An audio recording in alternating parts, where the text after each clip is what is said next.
The Lighthouse Keeper's Secret. Hello, and welcome. Before we begin our journey tonight, I invite you to take a moment for yourself. This is your time.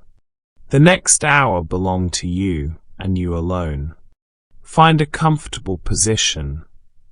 Whether you're lying down, propped up with pillows, or nestled into your favorite spot. Adjust anything that needs adjusting. Pull your blankets a little closer if you'd like. Let your body sink into wherever you're resting.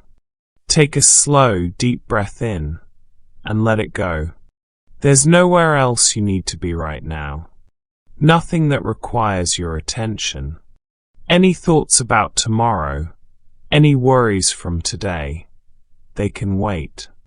They'll still be there if you need them, but for now, just let them drift away like clouds passing overhead. Tonight, we're traveling to a place where time moves differently. A place where the rhythmic pulse of the ocean meets the steady, watchful beam of an old lighthouse. A place where secrets are kept not in darkness, but in the gentle glow of lamplight and the whisper of waves against weathered stone. You don't need to do anything but listen. Let the story carry you. If you drift away before it ends, that's exactly as it should be. If you hear every word, that's wonderful too. There's no wrong way to experience this journey. So settle in, close your eyes when you're ready, and let's begin. The sky had just begun to fade when Calista saw the lighthouse for the first time. It rose from the edge of a long, rocky peninsula. Not grand or imposing, but quiet, worn by years of salt and weather. The sea pulled gently at the stones below, repeating itself over and over like a soft mantra. It was the kind of sound that entered the heart quietly and refused to leave. She parked her small car at the edge of the gravel path and stepped out, drawing her coat tightly around her shoulders. The air here was heavier, rich with salt cold. Enough to sting, but alive in a way that city air never was. For the first time in months, she felt her lungs fill completely. The last caretaker had left the key under a chipped porcelain cup on the top step, just where the letter had said it would be. She lifted it, found the key, and let it turn in the lock with a heavy, echoing click. The door sighed open like an old friend remembering her name. Inside, time felt motionless. The wooden floors carried the smell of oil and old books. Dust floated where the pale evening light slanted through the round windows. She stood in that doorway for a long moment, letting the stillness surround her. This was why she came, not for excitement, not for inspiration, but for quiet. The kind of quiet that could collect her scattered thoughts and set them down to rest. She set her suitcase beside the narrow bed by the window and looked out at the horizon. The sun had slipped below it now, leaving behind a thin ribbon of color, apricot and rose melting into gray. The water and the sky became indistinguishable, a seamless stretch that could have been endless. She sat at the small writing desk by the window and let herself listen. The faint rhythm of waves, the whisper of distant wind through the grass, a faint thud from somewhere deep within the lighthouse. Just the boards settling, she thought. She took out her notebook, the one she'd brought to begin again, and wrote a single line. The sea remembers what we forget.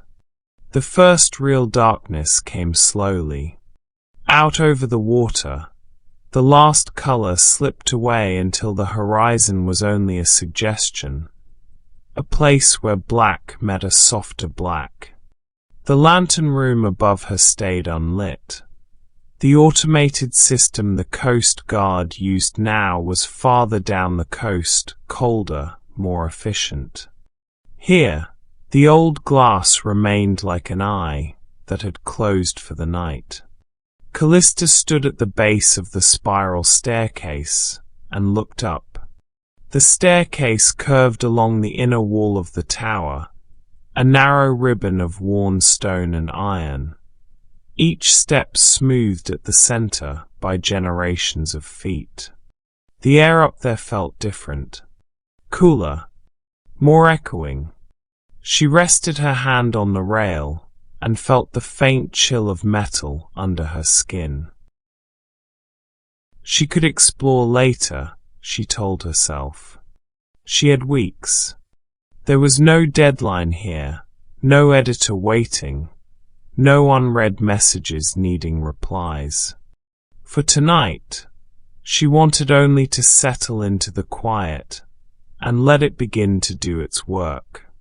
She lit a small lamp in the main room instead, the glass chimney catching and warming with a soft thumbprint of flame. The light pooled outward in a gentle circle, leaving the corners in forgiving shadow. The combination of lamplight and the distant wash of waves made the room feel half-remembered, like a place from a dream she had almost forgotten. Her suitcase held only the things she had insisted on bringing. A few changes of clothes, a thick sweater, the worn notebook, 2 favorite pens, a folded photograph of a city skyline at dusk, and a single paperback novel whose spine had been broken and re-broken over the years. Nothing else of her old apartment life had seemed important enough to carry across the miles. She placed the photograph face down in the drawer of the bedside table without looking at it, though she knew the image well enough that closing her eyes would have shown it to her again. Towers of glass, streaks of headlights, a sky that had never been fully dark.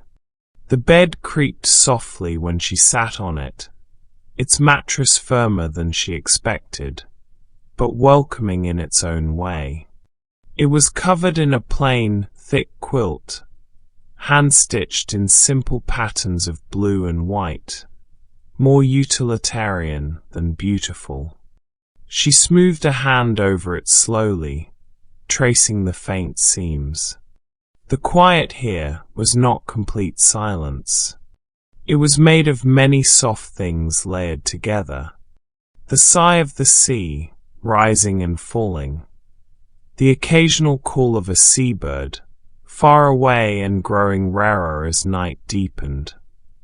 The small movements of an old building adjusting minutely to the cooling air. A muted crack here, a gentle shudder there.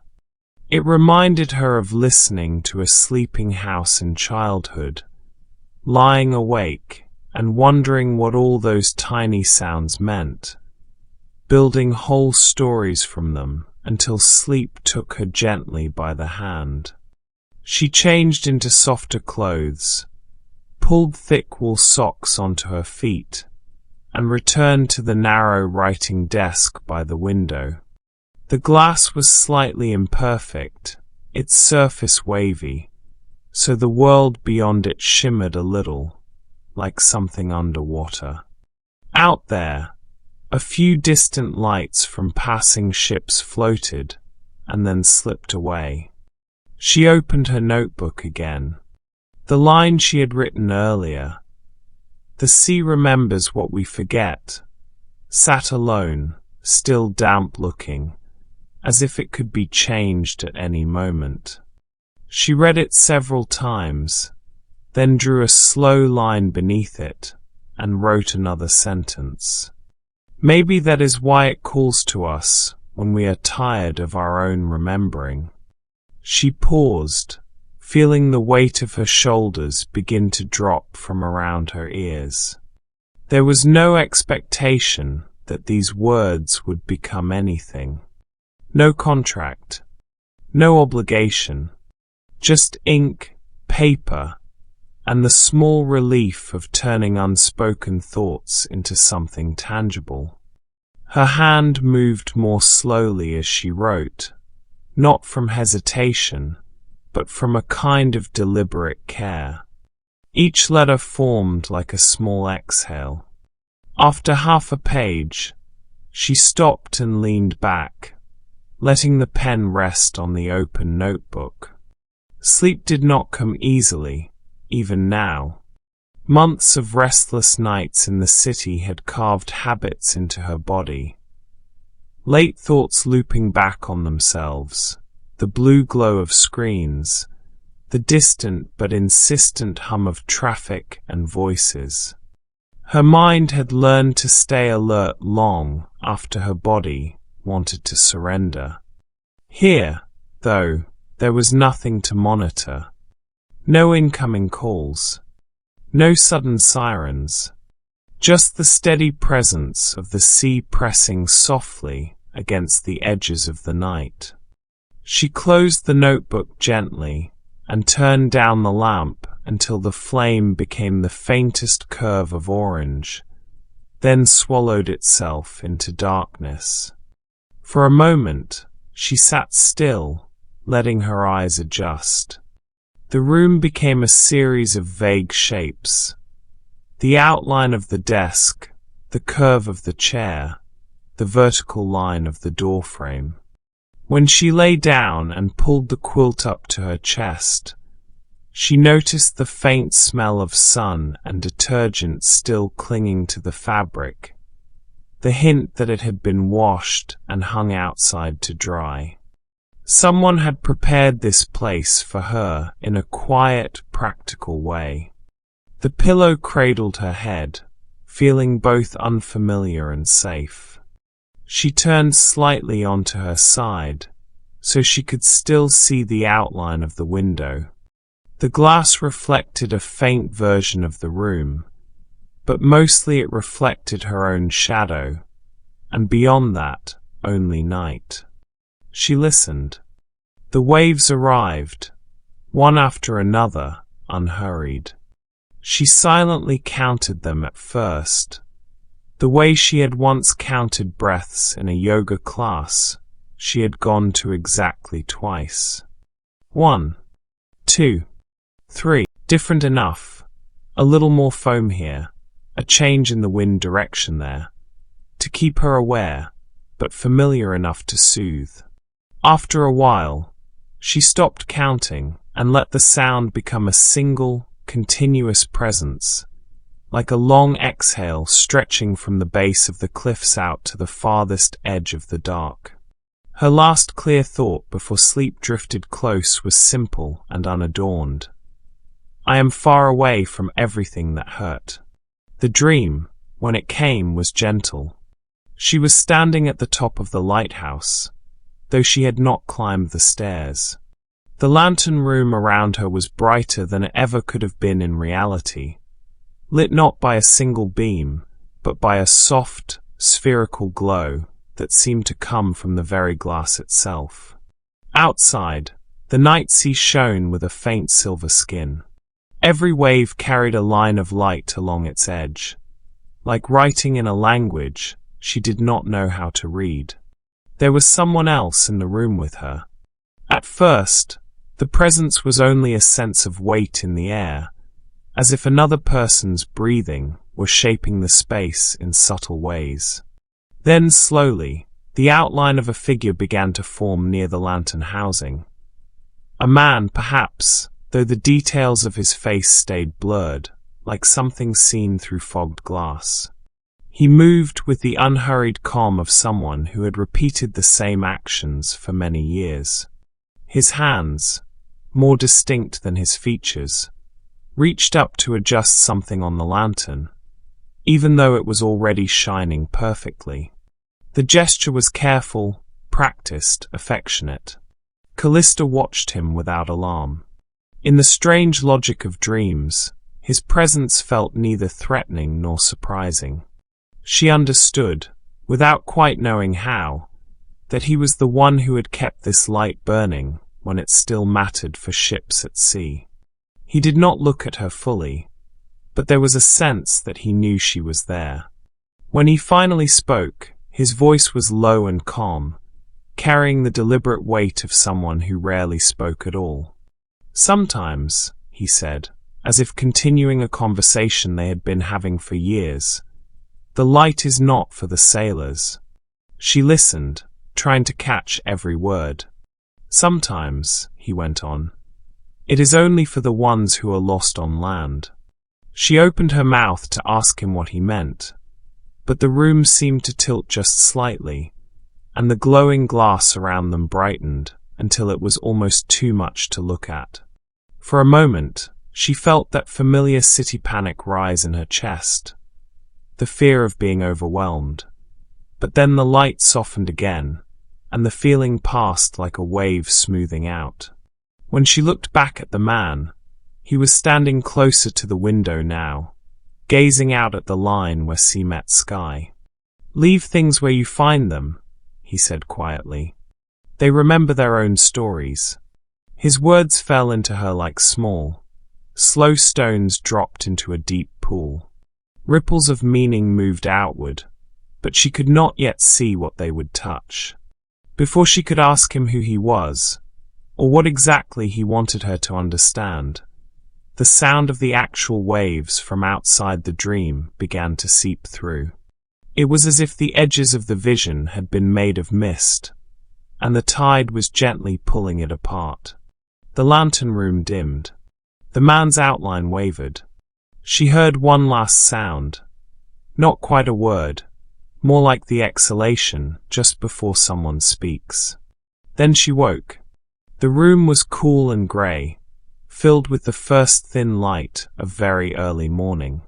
For a moment, she did not remember where she was.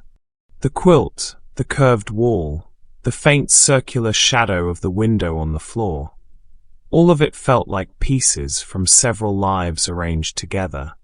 Then the distant call of a seabird threaded through the open crack of the window, and memory settled gently back into place. The dream clung to her, detailed and intact in a way that dreams rarely were. She lay still on her back, watching the slow movement of light as it shifted over the ceiling. The sea was louder now, the waves sounding more awake. Somewhere below, a piece of rope tapped rhythmically against wood, keeping time with the rise and fall of the tide. She replayed the man's words in her mind, as clearly as if they had been spoken into her ear only a moment before. "Sometimes the light is not for the sailors.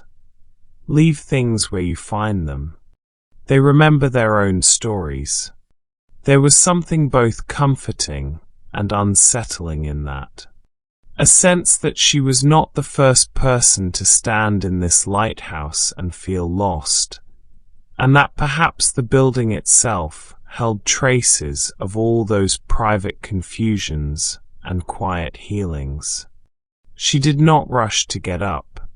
Instead, she let herself drift in the soft, in-between state where thoughts move slowly and the body has not yet fully remembered gravity. Her breathing fell into gentle rhythm with the waves. Only when the chill in the air began to nibble more insistently at the edges of her comfort did she slip from the bed, pull her sweater around her, and pad barefoot across the cool floorboards to the window. The view was different in the pale morning. The sky was washed in layers of soft blues and muted pinks, the kind of colors that never quite translated onto photographs. The water looked less like an endless void and more like a living, breathing thing, its surface textured with delicate movement. She unlatched the window and pushed it open a little farther. the air that flowed in carried with it the clean scent of salt and seaweed, and something else, a faint, earthy undertone from the dune grass and wet stone below.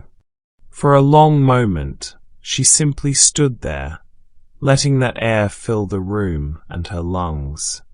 Whatever had followed her here from the city, the restless energy, the low-grade buzzing worry, seemed to thicken for a second, as if reluctant to leave. Then, with her next slow exhale, it loosened and drifted outward, diluted by this bigger breath all around her. "Leave things where you find them," she murmured under her breath, testing the words in her own voice. They did not yet make sense, but they did not need to. Not today. She brewed coffee on the small stove in the corner of the main room, listening to the soft hiss and burble of water heating, the comforting clink of the spoon against the mug. The ritual itself felt grounding, an everyday act performed in an extraordinary setting. While the coffee dripped, she took her mug to the narrow back door and stepped outside. Behind the lighthouse, the land rose only slightly before falling away into scrub and low, stubborn bushes that had learned to bend with the wind rather than break. The path that led away from the building was faint, more suggestion than trail, marked by the occasional flat stone half sunk into the earth. She did not follow it yet. Instead, she turned and looked up at the tower from this angle. The white paint was peeling in narrow curls, revealing layers of older paint beneath, creams and greys of different eras. The narrow windows climbed in a slow spiral, each one reflecting a slightly different piece of sky. High above, the lantern room glass caught the morning light and held it briefly before letting it go. She imagined the man from her dream standing up there now, watching her with quiet interest. The image sent a soft shiver through her, not of fear, but of the uncanny feeling that her inner world and outer world had overlapped. As she sipped her coffee, the warmth traveled down into her chest, anchoring her. She closed her eyes and let the sounds arrange themselves. Waves, wind, the distant ticking of cooling metal from the stove behind her, the occasional rustle of a small animal in the grass. Here, time moved differently. She felt no urge to check a clock, no pressing need to measure the minutes between one action and the next. Each small choice, whether to walk, to write, to simply stand and breathe, could stretch or contract as it pleased. After a while, feeling more awake and quietly curious, she went back inside, set the empty mug carefully on the counter, and finally turned toward the spiral staircase. The first step creaked. It was a mild, unthreatening sound, a reminder that she was not the first to have walked this path. Her hand closed around the iron rail, which felt smoother than it looked. The stone beneath her bare feet was cool and faintly damp, carrying echoes of the sea air that had seeped in over years. She climbed slowly. There was no reason to hurry, and something about the narrowness of the stairs invited a mindful pace. Each step carried her slightly higher into the tower's quiet interior, away from the small domestic space where she had slept and into a more vertical, echoing solitude. On the first landing, a small, round window offered a different view of the sea. She paused, leaning close to the glass. From here, She could see the curve of the shoreline more clearly, the dark scatter of rocks jutting out into the water, the strips of wet sand where waves retreated and returned, the pale drift of foam sliding along the edges. A memory surfaced of being a child on a very different coast, crouched at the waterline to watch the way the waves rearranged shells and pebbles, taking some, leaving others. The knowledge that the arrangement would never be exactly the same twice had fascinated her then. She smiled faintly at the thought and continued upward. Halfway to the top, she saw the door. It was narrower than the one downstairs, tucked into the wall as if not wanting attention. The wood was darker here, less bleached by direct sunlight. A simple iron handle sat at its center, dull with use. She rested her fingers on it, but did not turn it yet. Some part of her, conditioned by years of deadlines and expectations, wanted to fling it open and see everything all at once, to catalogue, to understand, to start making meaning. Another part, newly awake after too much time spent in constant forward motion, suggested that the moment before knowing was valuable too. She let her hand fall back to her side and climbed the remaining steps toward the lantern room, telling herself she would come back to the door soon. There was something almost respectful in the decision, as if the lighthouse, like a person, deserved a gradual introduction. At the top, the stairs opened into the circular space she had seen in her dream, though now it was lit only by the honest light of day. The glass surrounded her in a near 360-degree view of the world, sea, sky, and a curve of land stretching away. The old lantern housing stood at the center like a silent heart, its metal framework unchanged, but its purpose mostly retired. Dust motes drifted lazily in the air, turning in unseen currents. The floorboards up here were lighter, as if soaked in years of sun. A few old tools rested in a corner, a coiled rope, a rusted wrench, a wooden box with a lid slightly askew. She walked slowly around the perimeter, one hand trailing along the cool glass. From this height, the waves looked smaller but more numerous. Their patterns revealed themselves, sets of 3 or 4 larger ones followed by several smaller, more irregular ripples. The breakwater stones showed their full shape, dark and glistening where the water reached and paler where it did not. She felt a quiet thrill of having reached this place, not because it was difficult or dangerous, but because it represented an arrival of another kind. Standing here, she could feel both how small she was and how held she was within the larger frame of sea and sky.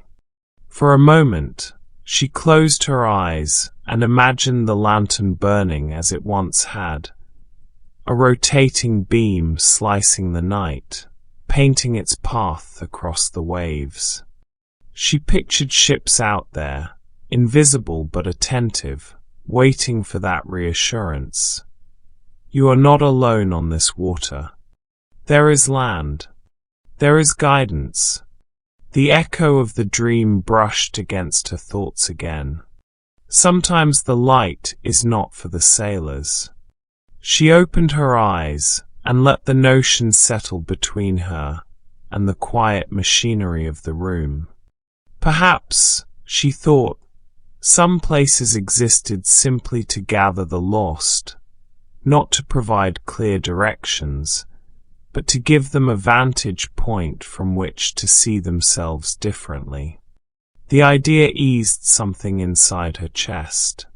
She took one last slow turn around the room, committing the angles of the view to memory, then stepped carefully back onto the staircase.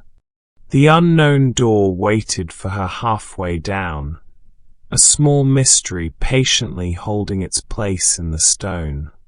When she reached it again, she did not hesitate. Her fingers closed around the iron handle. The metal was colder here than it had been above, as if this part of the tower received less light. She pressed down and felt the latch give with a soft, reluctant sound. The door opened inward, revealing a narrow, dim room lit only by a small window and the light from the stairwell. Inside, she saw the first sign that the lighthouse remembered its keeper. The door opened only partway at first, as if the air inside had grown used to being undisturbed and needed a moment to adjust. Calista waited, one hand still on the handle, letting the faint, cooler breath from the room brush past her bare ankles. When she eased the door wider, the narrow space revealed itself piece by piece. It was not a large room, more like a widened pocket carved into the thickness of the tower wall. A single, small window sat high on the outer side, letting in a muted, indirect light that softened all edges. Dust hung in the air in fine, drifting strands, turning lazily as if reluctant to settle. Along one wall stood a simple wooden table, its surface worn smooth in the places where hands had most often rested. Above it, a row of hooks held a heavy, salt-stiffened coat and an old wool cap, both sagging as if they had grown tired of waiting. Beneath the table, a pair of rubber boots sat side by side, toes pointing toward the door, as if someone had stepped out of them and never quite stepped back in. Opposite the table was a low shelf made of mismatched planks. On it were stacked several objects that drew her attention more than anything else. A lantern with soot-stained glass, a chipped enamel mug, a coiled length of rope, and a number of books and notebooks whose edges had curled slightly with age and moisture. It was those notebooks that made her breath catch. They varied in size and color, some plain brown, some blue or grey, one with a faint pattern of lines and circles that might once have been decorative. Each had been used. She could tell from the way their spines bowed, and their covers bore the imprint of having been opened and closed many times. For a long moment, she did not move farther into the room. There was a sense of walking into someone's thoughts, of crossing a threshold where another person had once spent private hours in the company of their own mind. It felt rude to rush. She took a slow step forward, then another, her bare feet almost soundless on the floor. The air here held a different smell, less of open sea and more of paper, oil, and the faint, sweet trace of old tobacco that had long since been put out. Her fingers hovered over the nearest notebook without quite touching it. "Leave things where you find them," the man in her dream had said. The words brushed the edge of her awareness now, not as a command, but as a reminder. Maybe, she thought, leaving things where they were did not mean never touching them. Perhaps it meant honoring them, understanding them, and then allowing them to remain themselves. She reached out and lifted the top notebook gently, surprised at how solid it felt. The cover was rough under her palm, the corners softened, the spine creaking just a little as she opened it. Inside, the pages were filled with neat, compact handwriting. The ink had faded to a soft brown in places, but most of the words were still perfectly legible. The first page bore a date written in a careful hand, many years ago, long before she was born. Beneath it, a single line stood alone underlined. First day keeping watch, clear skies, C. The simplicity of it made her chest tighten. This was not a writer's notebook in the way she was used to. It was part record, part companion, a way for someone to lay down a tether between days, so that time did not blur entirely into sameness. She sat carefully on the small stool by the table, the notebook resting open in her lap. The room seemed to adjust around her, the light settling, the dust motes drifting into slower paths. She began to read. Most entries were brief. Many started with weather and sea conditions, the kind of observations that seemed practical at first, but gradually revealed a quiet intimacy with the landscape. Wind from the southwest, carrying the smell of rain. Waves restless tonight, but sky still clear enough to trust. Fog rolled in at noon, stayed like a guest who has forgotten something, and will not leave until they remember what it is. Here and there, between the factual notes, were softer lines that felt like thoughts escaping sideways onto the page. Light feels heavier in winter. Sometimes it is easier to talk to the sea than to myself. The lamp has its own moods, or perhaps I am the one changing. As she read, an image of the keeper began to form, not in crisp detail, but in shades and suggestions. A person accustomed to solitude, attentive to small changes, carrying out the same tasks over and over with a mixture of duty and quiet affection. The voice of the writing was calm, not cheerful exactly, but steady. Every few pages, the writer mentioned the lighthouse itself, as if it were a living companion. The tower woke early today, floorboards shifting before dawn. Felt the walls hum when the wind rose, as if the stones were remembering the work they have done. These lines made her glance up, as if expecting the room around her to respond. The silence remained, but it was a patient silence, not an empty one. She turned another page, and found an entry longer than the others. The date at the top was underlined twice.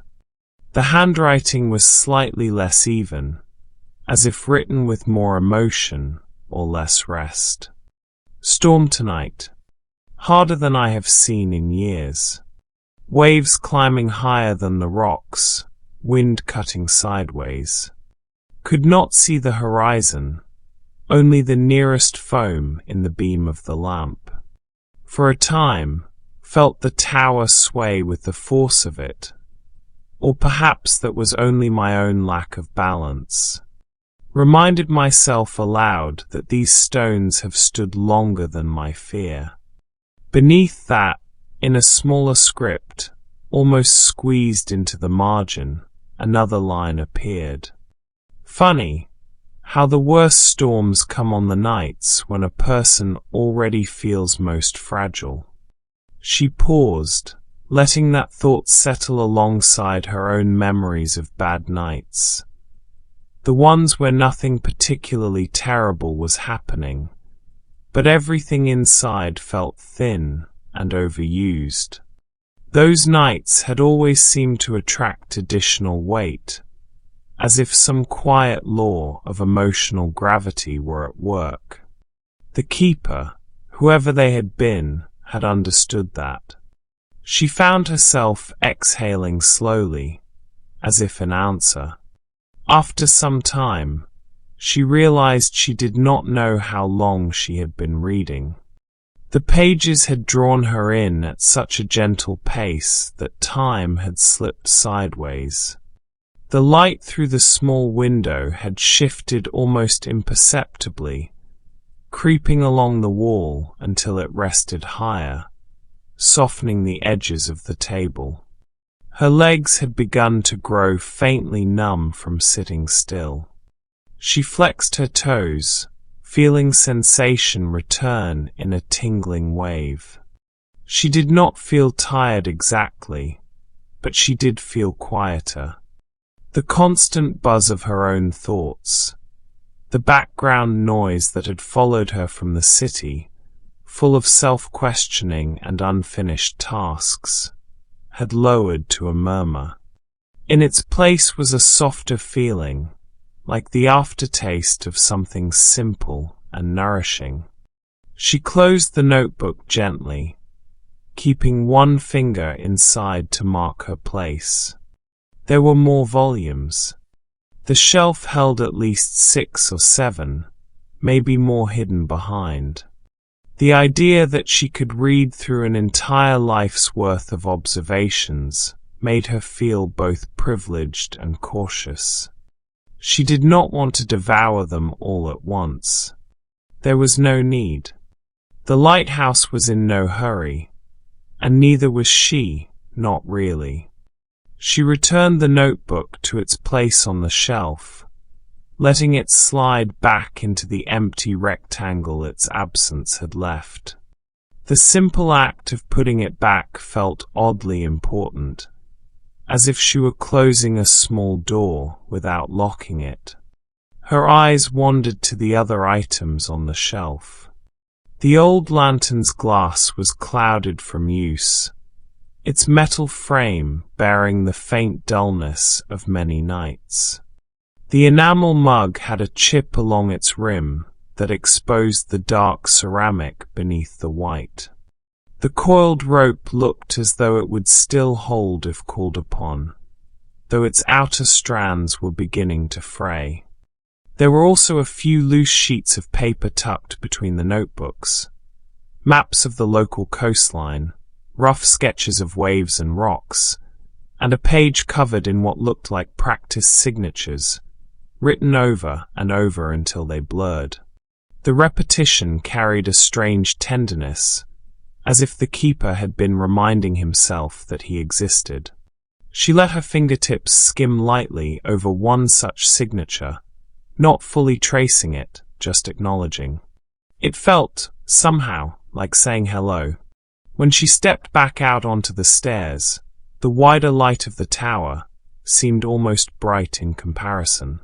She closed the door quietly, the latch catching with a small, certain sound.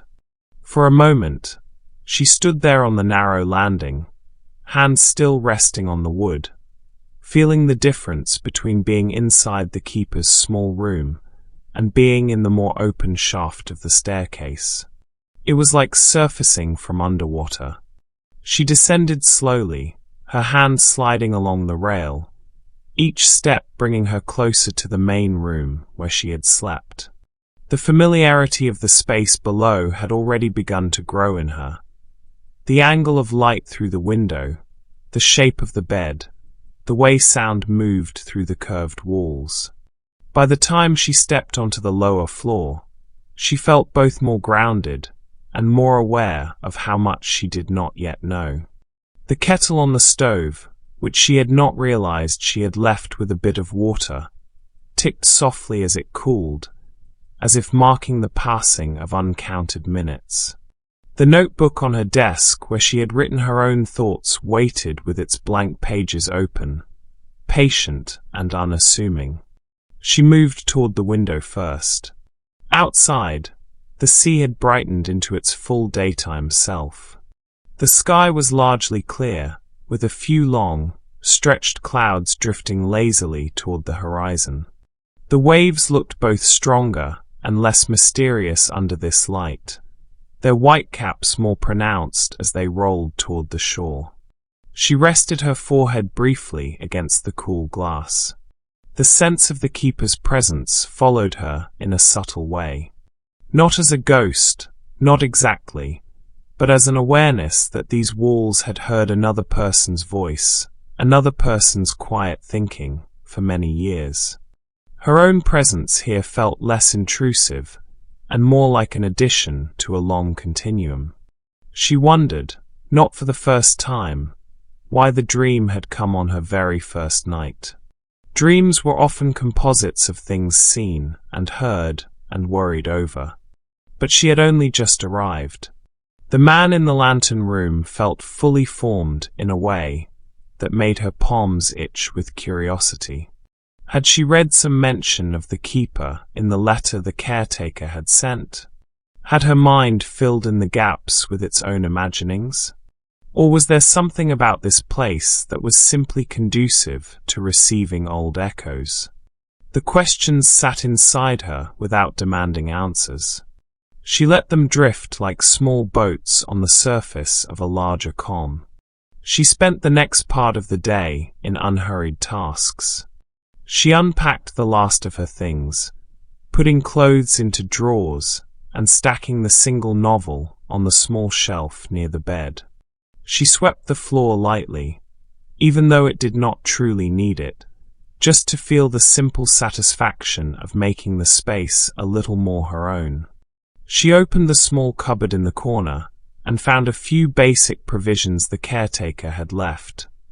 Tins of soup, a bag of rice, a jar of tea, and a small packet of biscuits whose crinkled wrapper made her smile. It reminded her of how people sometimes left small offerings in guest rooms. A quiet way of saying, "You will not arrive to emptiness." Preparing a simple meal became another slow, grounding ritual. She sliced bread, warmed soup on the stove, and listened to the gentle sounds these actions made. The soft scrape of knife on cutting board, the faint simmer, the quiet clink of spoon against bowl. All of it folded into the endless punctuation of waves in the background. When she ate, she did so by the window, seated at the little table that looked outward. Each bite was a small, deliberate act. There was no urgency, no multitasking. Her phone, the usual constant companion at meals, lay turned face down on the shelf, its signal weak here and its importance thinner than ever. She hardly felt tempted to reach for it. Between spoonfuls, her gaze wandered back to the stairwell. The thought of the keeper's room, with its notebooks and artifacts, tugged at her gently like a tide. She knew she would return there, perhaps that very night, to read more. But for now, letting the first notebook's words settle felt right. She finished her meal, washed the dishes in slow circles, and set them in a neat stack to dry. After a time, she returned to her own notebook. Sitting at the desk, she touched the pen lightly to the page and hesitated. The memory of the keeper's handwriting was still fresh in her mind. The quiet assurance of those lines, their lack of self-consciousness, contrasted with the way she often approached her own writing, full of expectation and pressure, measuring every sentence against some invisible standard. Here, with the sea breathing beyond the window and the weight of the tower above her, the page seemed less like a test and more like an extension of herself. A place where she could meet her own thoughts without performance. She began to write about the hidden room. Her pen moved without hurry, describing the way the dust had moved in the narrow light, the feel of the notebook in her hands, the particular way the keeper had written about storms. She noted the line that had stayed with her. "These stones have stood longer than my fear," and underlined it, feeling the truth of it settle somewhere deep. From there, her writing veered gently outward. She found herself reflecting on the storms she had weathered recently, not of wind and rain, but of expectations and exhaustion. She wrote about deadlines that felt like waves, each one arriving before she had fully recovered from the last. She wrote about the peculiar loneliness of being surrounded by people and notifications, but feeling unseen. As she wrote, her handwriting slowed, the letters stretching just a little farther apart. There was no need to compress, to cram meaning into every available space. The white margins on the page became reassuring rather than accusing. She wrote until her hand grew pleasantly tired, then laid the pen down and let the notebook remain open beside her, ink drying in the quiet air.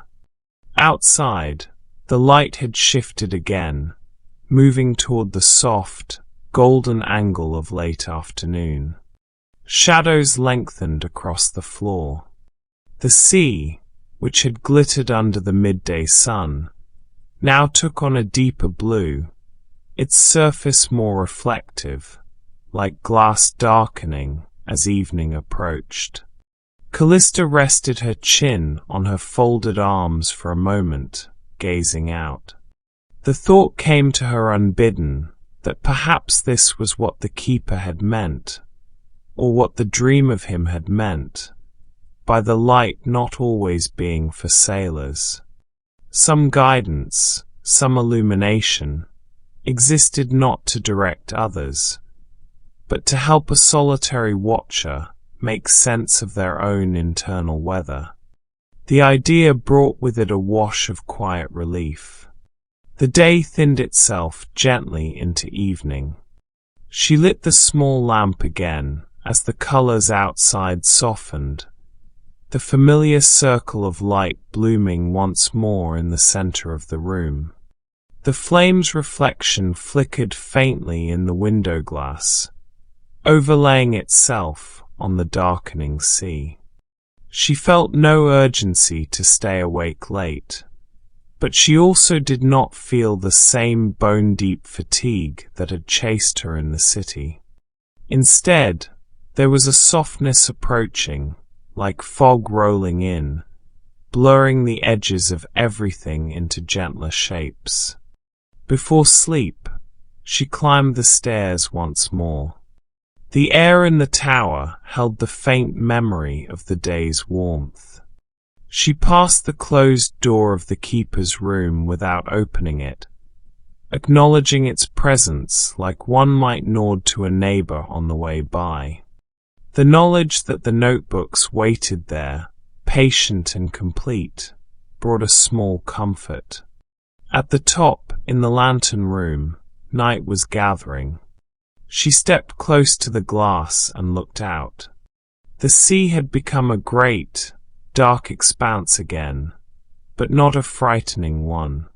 Tiny pinpoints of light marked the presence of distant boats, moving slowly, crossing paths she could not see.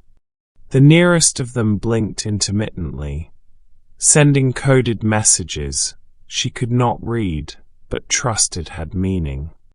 Above, the sky spread wide and clear, dotted with stars that grew more numerous the longer she looked. She stood there in silence, her breathing falling into natural sync with the rhythm of the waves below. In the glass, she saw her reflection faint and layered with the world beyond, her outline superimposed on sea and sky. It made her feel both present and transparent, as if she were being gently reminded of her own smallness in the most tender possible way. "Thank you for letting me stay," she whispered, not entirely sure whether she was speaking to the lighthouse, the sea, the memory of the keeper, or some combination of all three. The room, as expected, did not answer. But in the long pause that followed, she felt less alone. She descended again, the stairs familiar beneath her feet, and returned to the room where the bed waited under its plain quilt. She changed into soft clothes, turned down the lamp until the shadows grew deep and the light became a warm ember, then finally extinguished it. The darkness that followed felt welcoming. She lay down, pulled the quilt over herself, and listened once more to the sea.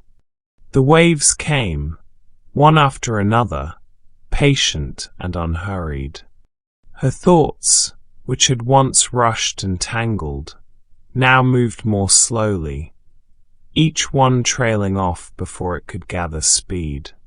Images from the day floated up, the curved handwriting in the notebook, the soft dust, the glow of the lantern room, and then receded gently.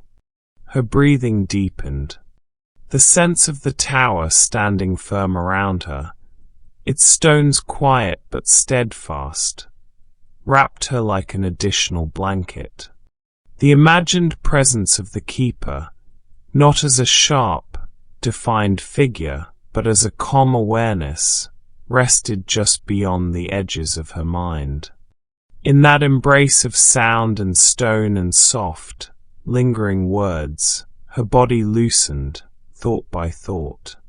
Sleep came not as a sudden drop, but as a slow, drifting approach, like a small boat finally ceasing to row and letting itself be carried by the tide toward a quiet shore.